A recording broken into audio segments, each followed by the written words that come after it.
Hello viewers, programme गवाई Bible quiz show के साथ मैं आपकी होस्ट इवेंजलिस्ट राधिका सिद्दीक के एक नए एपिसोड के साथ हम हाजिर हैं आपकी खिदमत में। उम्मीद करते हैं कि आप इस शो के वसीला से बरकत को रिसीव कर रहे होंगे। मेरे अजीज़ों, आज का ये एपिसोड हमारा ईस्टर के हवाला से होगा। चंद दिन पहले हमने ईस्टर ईद क़यामतुल मसीह को सेलिब्रेट किया है, तो आज के एपिसोड में हम सवालात ईस्टर से रिलेटेड खुदावंद यीशु अल मसीह की मसलूबियत से लेकर जी उठने तक के सवालात पूछे जाएंगे आज के एपिसोड में, और उम्मीद करते हैं कि आप इसके वसीला से बरकत को हासिल करेंगे। हमेशा की तरह हमारे साथ दो पार्टिसिपेट्स हैं। इससे पेशतर कि हम उनका तारुफ जाने, मेरे अजीज़ों, मैं आपको ये बात बताती चलूँ कि ज़रूर आप अपने बच्चों में इंकरेजमेंट पैदा करें, उनकी हौसला अफजाई करें, ताकि वो कलाम अक़दस की तालीम को सीखने वाले और उस कलाम अक़दस की तालीम को आगे फैलाने वाले बने। तो ज़रूर अगर आप भी हमारे शो का हिस्सा बनना चाहते हैं तो मेरे अजीज़ों, मैं आपको बताती चलूँ कि हमारे कॉन्टेक्ट नंबर आपकी स्क्रीन पर मौजूद है। ज़रूर आप हमारी टीम के साथ कॉन्टेक्ट करें और इस शो का हिस्सा बने। तो आइए चलते हैं हम अपने पार्टिसिपेट्स की तरफ और जानते हैं उनका तारुफ, क्योंकि आज जो हमारे साथ पार्टिसिपेट्स हैं वो बहुत ही ज़्यादा पुरुम्मीद हैं और उनका जज्बा बहुत ही ज़्यादा मुझे बेहतरीन और बहुत ही ज़्यादा ज़बरदस्त लग रहा है, क्योंकि उनकी तैयारी लगता है कि बहुत अच्छी है। वो देखने में तो छोटे हैं, लेकिन जानकर आपको खुशी होगी कि बाइबल मुकद्दस की तालीम भी वो हासिल करते हैं। तो आइए जानते हैं हम अपने पार्टिसिपेट्स का तारुफ। जी, मेरा नाम डेब्रा और मेरे स्कूल का नाम सेंट जोसेफ कॉन्वेंट स्कूल है। मेरी क्लास 3 में मैं पढ़ती हूँ। गुड। मेरा नाम गैब्रिला है। मेरे स्कूल का नाम Trinity Methodist girls high secondary school है और मैं क्लास 6 में पढ़ती हूँ। Very good. तो आप लोग तैयार हैं आज के सवालात के लिए? जी ईस्टर सेलिब्रेट किया आपने? जी खुदावंद यीशु अल मसीह की मसलूबियत से लेकर जी उठने तक के सवालात आपसे पूछे जाएंगे। तैयारी आपको कैसी लग रही है? कैसी प्रिपरेशन आप करके आए हैं? अच्छी की है। वंडरफुल। खुदावंद आपको बरकत दे। और ज़रूर इसका आगाज़ करने से पहले मैं आपको शो का पैटर्न बताती चलूँ। फर्स्ट राउंड में 6 सवाल किए जाएंगे। पहला सवाल मेरा डेब्रा आपसे होगा और दूसरा सवाल गैब्रिला आपसे होगा। इन सवालात के आपको कोशिश आपको ये करनी है कि जवाबात बिल्कुल दुरुस्त हों। इनमें से कोई भी ऐसा ना हो जिसका जवाब गलत हो या फिर आप ना दे सके। उम्मीद करती हूँ कि आप लोग उन सवालात के जवाबात दे सकेंगे। और नेक्स्ट राउंड जो मेरा होगा उसमें आपसे 5 सवालात पूछे जाएंगे। उन 5 सवालात में आपको ऑप्शंस दिए जाएंगे और ऑप्शंस में से आपको सही ऑप्शन बताना होगा कि कौन सा है। तो आप तैयार है पहले सवाल के लिए? जी, तो डेब्रा पहला सवाल मेरा आपसे होगा। सवाल का जवाब दुरुस्त देना होगा आपको नेक्स्ट राउंड में जाने के लिए। तो फर्स्ट सवाल है मेरा डेब्रा से, यीशु के साथ कितने आदमी मसलूब हुए? सोच कर जवाब देना। 2 आदमी। 2 आदमी। एक बहुत ही बड़ा हजूम था और आप कह रही हैं 2 आदमी। जवाब दुरुस्त है। 2 लोगों को खुदावंद यीशु अल मसीह के साथ मसलूब किया गया। इसके लिए आप हवाला देख सकते हैं लुका रसूल की लिखी गई अंजील, उसके 23 बाब की 39 वर्ष से लेकर 40 वर्ष तक ये जिक्र है, क्योंकि ये दूसरा कलमा भी था और इसमें जिक्र किया गया कि खुदावंद यीशु अल मसीह के इर्द गिर्द 2 डाकुओं को मसलूब किया गया। तो जवाब बिल्कुल दुरुस्त है। Very good. नेक्स्ट क्वेश्चन मेरा गैब्रिला आपसे है। आप तैयार हैं जवाब देने के लिए? तो नेक्स्ट क्वेश्चन की जानिब बढ़ते हैं। मेरा अगला सवाल है, यीशु की मसलूबियत के दौरान अंधेरे ने ज़मीन को कितने घंटे तक ढांप लिया? दोपहर से लेकर पूर्व दोपहर तक। आपने कहा दोपहर से लेकर सपहर तक। अगर मैं कुछ सेकंड्स दूं तो आपका जवाब फिर क्या होगा? आपको वो घंटे बताने हैं, कितने टाइम तक अंधेरा रहा? 4 घंटे तक। पहले आप जो बता रहे थे वो क्या था आंसर? दोपहर से लेकर सो दोपहर तक। दोपहर से लेकर सपहर तक। जवाब दुरुस्त है। इसके लिए हवाला मेरे अजीज़ों आप देख सकते हैं लुका रसूल की लिखी गई अंजील, उसके 23 बाब की 44 आयत में ये जिक्र है कि खुदावंद यीशु अल मसीह ने जैसे कलमात अदा किए, तो चौथे कलमे को जब खुदावंद यीशु अल मसीह अदा करे थे, इवन कि वो भी उस वक्त पूरी दुनिया के अंदर तारीकी छाई हुई थी, अंधेरा छाया हुआ था। तो दोपहर से लेकर सपहर तक अंधेरा पूरे मुल्क में, पूरी दुनिया में छाया रहा।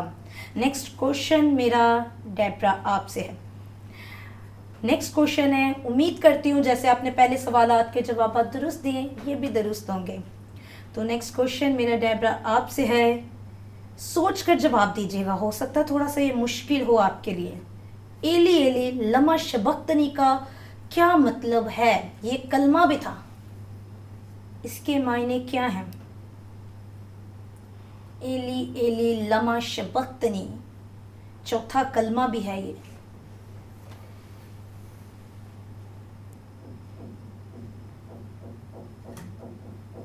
कुछ सेकंड्स का टाइम है।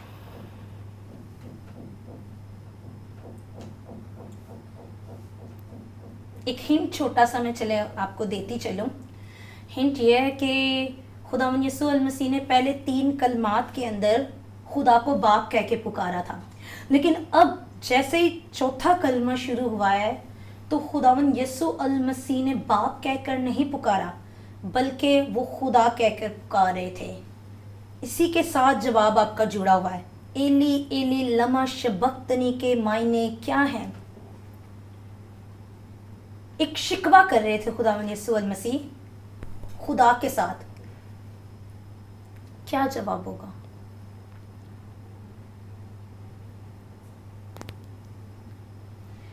गैब्रिएला, क्या आपको मालूम है इसका जवाब? ऐ मेरे खुदा तूने मुझे क्यों छोड़ दिया। ये दुरुस्त जवाब था कि ए मेरे खुदा तूने मुझे क्यों छोड़ दिया। ये चौथा कलमा था मत्ती रसूल की लिखी गई अंजील उसके 27 बाब की आयत नंबर 46 में ये कलमा दर्ज है। इसमें खुदावंद यीशु अल मसीह अपने बाप से एक शिकवा कर रहे थे, और यहाँ पे खुदावंद यीशु अल मसीह के जो लफ्ज़ थे उन्होंने बाप कह के नहीं पुकारा बल्कि खुदा कह के पुकारा, क्योंकि खुदावंद यीशु अल मसीह इस वक्त सलीब पर बतौर इंसान थे, बतौर खुदा नहीं थे।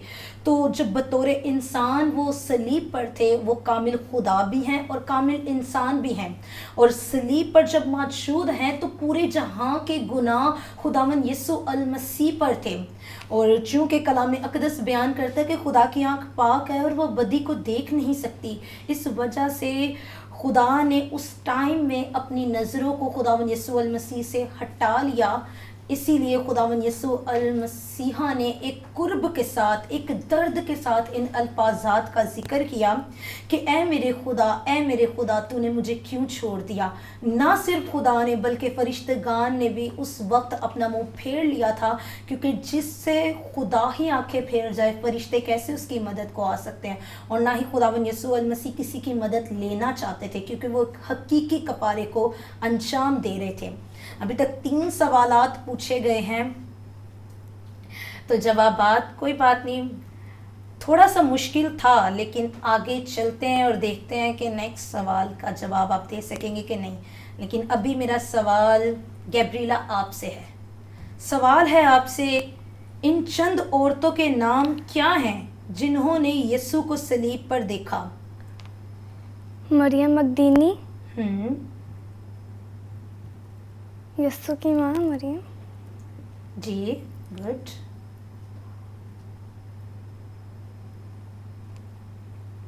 करीब आप पहुंच चुके हैं।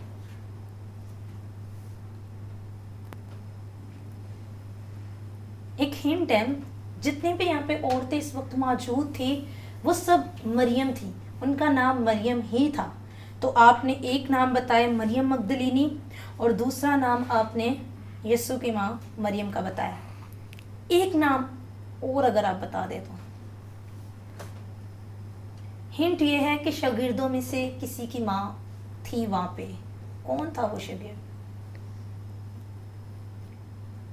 तोमा की माँ।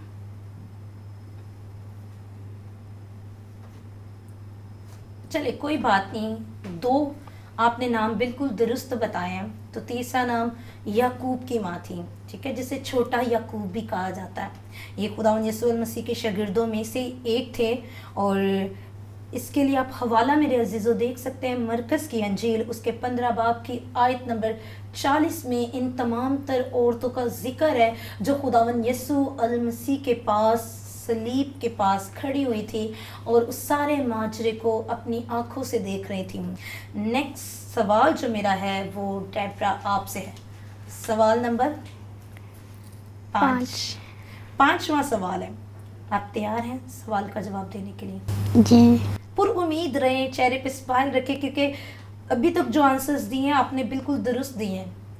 तो नेक्स्ट क्वेश्चन है मेरा आपसे, जब मरियम ने यीशु को देखा तो उसने उसे क्या कहा? किन लफ्जों से वो मुखातिब हुई थी खुदावंद यीशु अल मसीह को देखकर? एक लफ्ज था इब्रानी का, उस वक्त के लोग बहुत ही ज्यादा उस लफ्ज को इस्तेमाल करते थे।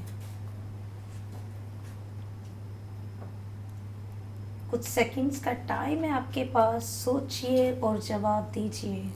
जब मरियम ने यीशु को देखा तो उसने उसे क्या कहा? किन अल्फाजात का जिक्र मरियम ने किया उनके लिए? रेब्रा, जवाब आपको नहीं याद?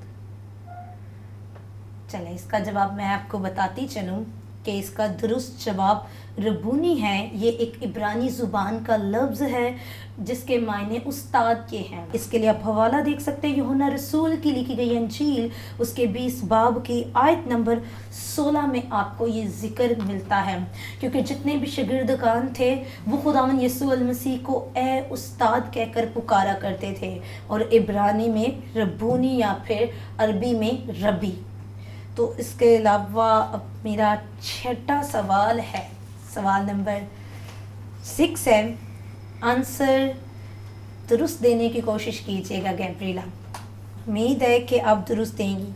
आज के सवालात कुछ मुश्किल थे, लेकिन परेशान होने की ज़रूरत नहीं है, क्योंकि इसमें हार जीत को नहीं देखा जा रहा, बल्कि ये देखा जाता है कि किस कदर आप जज्बा रखते हैं मसीहत के लिए। तो सवाल मेरा गैब्रिएला आपसे है, यीशु के जिस्म का कौन सा हिस्सा उसने अपने शागिर्दों को दिखाया? हाथ पाँव। हाथ पाँव। अगर कुछ सेकंड्स का टाइम दूं तो फिर क्या जवाब होगा आपका? यही जवाब होगा। जवाब बिल्कुल दुरुस्त है। खुदावंद यीशु अल मसीह ने अपने शागिर्दों को अपने हाथ और पाँव दिखाए, क्योंकि यहूदी लोग जल्द किसी का यकीन नहीं थे करते। वो सबसे पहले दलीलें मांगते थे, एक मजबूत सबूत मांगते थे, और उसके बाद वो यकीन करते थे। इसलिए खुदावंद यीशु अल मसीह को शागिर्दों को अपने हाथ और पाँव दिखाने पड़े। जिन हाथों में उसके कील लगे हुए थे, जिन पैरों में उसके कील लगे हुए थे, वो निशानात खुदावंद यीशु अल मसीह ने दिखाए, और फिर जाके उन्होंने यकीन किया। 6 सवालात आपसे पूछे जा चुके हैं, जिनमें से 4 के जवाबात आपने बिल्कुल दुरुस्त दिए हैं, और 2 सवालात के जवाबात आप नहीं दे सके। लेकिन कोई बात नहीं, जितने दिए हैं खूबसूरती के साथ बहुत ही ज़्यादा अच्छे दिए हैं। नेक्स्ट राउंड के लिए आप तैयार हैं? जी। क्या लगता है अब जो नेक्स्ट राउंड होगा, वैसे वो ऑप्शनल है, आपको ऑप्शंस दिए जाएंगे और उन ऑप्शंस में से आपको सिलेक्ट करना होगा कि कौन सा राइट आंसर है और कौन सा रॉन्ग है। तो क्या आप लोग तैयार हैं? जी। ठीक, तो मैं आपसे नेक्स्ट क्वेश्चंस को पूछूंगी। डेब्रा, स्टडी करते हैं आप? ठीक, तो वैसे आप छोटी सी बच्ची हो, लेकिन मैं आपसे ये पूछना चाहूँगी, आप संडे स्कूल भी जाते हैं? और गैब्रिएला आप? जी। अच्छा, आप दोनों संडे स्कूल जाते हैं। ठीक, तो मैं यकीन करती हूँ कि आपके टीचर्स को जानकर खुशी होगी कि आपकी तैयारी अच्छी है। मैं इसे गलत या फिर ये नहीं कहूँगी कि तैयारी अच्छी नहीं है, क्योंकि सवालात हमारे थोड़े से मुश्किल हैं। पहला सवाल किस से पूछूं, डेब्रा से या फिर गैब्रिएला से? डेब्रा से। अभी गैब्रिएला से पूछ लेते हैं। क्या कहते हो आप डेब्रा? गैब्रिएला से पूछो पहला सवाल। ऑप्शनल है। सेकंड राउंड की जानिब हम बढ़ चुके हैं। सेकंड राउंड का फर्स्ट क्वेश्चन मेरा गैब्रिएला आपसे है। सवाल है मेरा, यीशु अपने जी उठने के बाद आसमां पर जाने से पहले कितनी देर ज़मीन पर रहे? ऑप्शन ए 7 दिन, ऑप्शन बी 14 दिन, ऑप्शन सी 40 दिन, या फिर ऑप्शन डी 49 दिन। ऑप्शन सी 40 दिन। 40 दिन। पक्की बात है, 40 दिन ही है। क्या लगता है जवाब दुरुस्त है? दुरुस्त जवाब है 40 दिन तक खुदावंद यीशु अल मसीह जी उठने के बाद ज़मीन पर घूमते रहे और अपने शागिर्दों पर ज़ाहिर होते रहे, लोगों पर ज़ाहिर होते रहे और उन्हें खिदमत के लिए उभारते रहे। इसके लिए आप हवाला देख सकते हैं, अमाल की किताब उसके पहले बाब की 3 आयत को आप देख सकते हैं। खुदावंद यीशु अल मसीह अपने जी उठने के बाद 40 रोज़ तक ज़मीन पर मुनादी करते रहे, लोगों के दरमियान में ज़ाहिर होते रहे, सबसे पहले शागिर्दगान के दरमियान, क्योंकि एक ऐसा वक्त कायम हो चुका था जब शागिर्दों का हौसला टूट चुका था। इवन कि पतरस रसूल भी उस वक्त सोच रहा था मैं क्या करूं, क्या मैं खिदमत को छोड़ दूं। रसूलों ने ये फैसला कर दिया कि हम अलग अलग एरियाज में जाके आबाद हो जाते हैं। तो वो जो डर चुके थे, तो खुदावंद यीशु अल मसीह उनमें दोबारा बेदारी को कायम करना चाह रहे थे। तो उस बेदारी के लिए खुदावंद यीशु अल मसीह 40 रोज़ तक ज़मीन पर फिरते रहे और शागिर्दों के दरमियान में, लोगों के दरमियान में ज़ाहिर होते रहे। और आखिरकार 40वें दिन खुदावंद यीशु अल मसीह आसमान पर उठा लिए गए, जिसे ईद साउद भी कहते हैं। जिस रोज़ खुदावंद यीशु अल मसीह ने आसमान की जानिब अपना साउद फरमाया, और उसी रोज़ से लेकर 9 दिन और 10वें दिन खुदावंद यीशु अल मसीह ने कहा था 40वें रोज़ के बाद जो 10 दिन अब होंगे, 10वें दिन तुम्हें सेकंड हेल्पर, दूसरा मददगार दिया जाएगा। तो 40 रोज़ जिसे ईद साउद भी कहा जाता है। ठीक है, दुरुस्त जवाब है मेरे अजीज़ों। नेक्स्ट क्वेश्चन की जानिब बढ़ने से पहले एक शॉर्ट ब्रेक लेते हैं और ब्रेक के बाद नेक्स्ट क्वेश्चंस की जानिब बढ़ेंगे। उम्मीद करती हूँ कि आप इसके वसीला से बरकत को हासिल कर रहे हैं। God bless you all.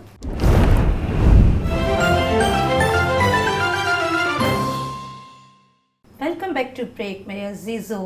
उम्मीद करती हूँ कि आप इसके वसीला से यकीनन बरकत को हासिल कर रहे हैं। बहुत ही खूबसूरती के साथ सवालात के जवाबात इन बच्चों ने दिए हैं और इनका हौसला देखकर मुझे दिल से बहुत ही ज़्यादा खुशी महसूस हो रही है कि ये बच्चे अभी छोटे छोटे से हैं, लेकिन खुदावन के नाम को इज़्ज़त और जलाल है जो बच्चों पर अपने रूह को उंडेलता है ताकि वो उसके कलाम को सीखने वाले बने। तो नेक्स्ट क्वेश्चन की जानिब हम बढ़ रहे हैं। सेकंड राउंड का क्वेश्चन नंबर 2 है डेब्रा आपसे। यरूशलेम में आखिरी फसा में यीशु और इसके 12 रसूलों ने कौन सा खाना खाया? ऑप्शन सुनिएगा। ऑप्शन ए है दूध और गोश्त, ऑप्शन बी पानी और मछली, ऑप्शन सी मैं और रोटी। कौन सा खाना ईद फसा पर खाया गया था? मैं और रोटी। मैं और रोटी। जवाब बिल्कुल दुरुस्त है, मैं और रोटी। ये आखिरी फसा थी खुदावंद यीशु अल मसीह की। फसा मेरे अजीज़ों वैसे जुम्मे के रोज़ की बनती थी, लेकिन ये जुमेरात को मनाई गई थी। वो इस वजह से क्योंकि खुदावंद यीशु अल मसीह और बाकी शागिर्दगान जो थे ये गलील के रहने वाले यहूदी थे और इस वक्त ये यरूशलेम में आए हुए थे।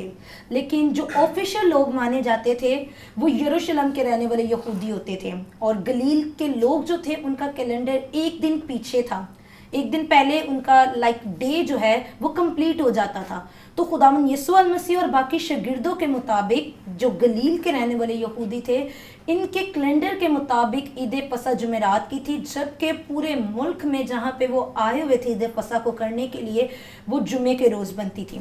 तो इस रोज़ खुदावंद यीशु अल मसीह ने ईद फसा अपने शागिर्दों के साथ मनाई और इसके दरमियान में मैं का और रोटी का इस्तेमाल किया गया, जो कि इस बात की निशानदेही थी। रोटी उसके बदन को जाहिर करती है और मैं उसके खून को जाहिर करती है कि अब खुदावंद यीशु अल मसीह का हकीकी बर्रा जो हैं वो ज़बा होने वाले थे, मसलूब होने वाले थे और खुदावंद यीशु अल मसीह उस मैं को और रोटी को अपने खून और बदन में तब्दील करने को थे। जवाब दुरुस्त है गैब्रिएला।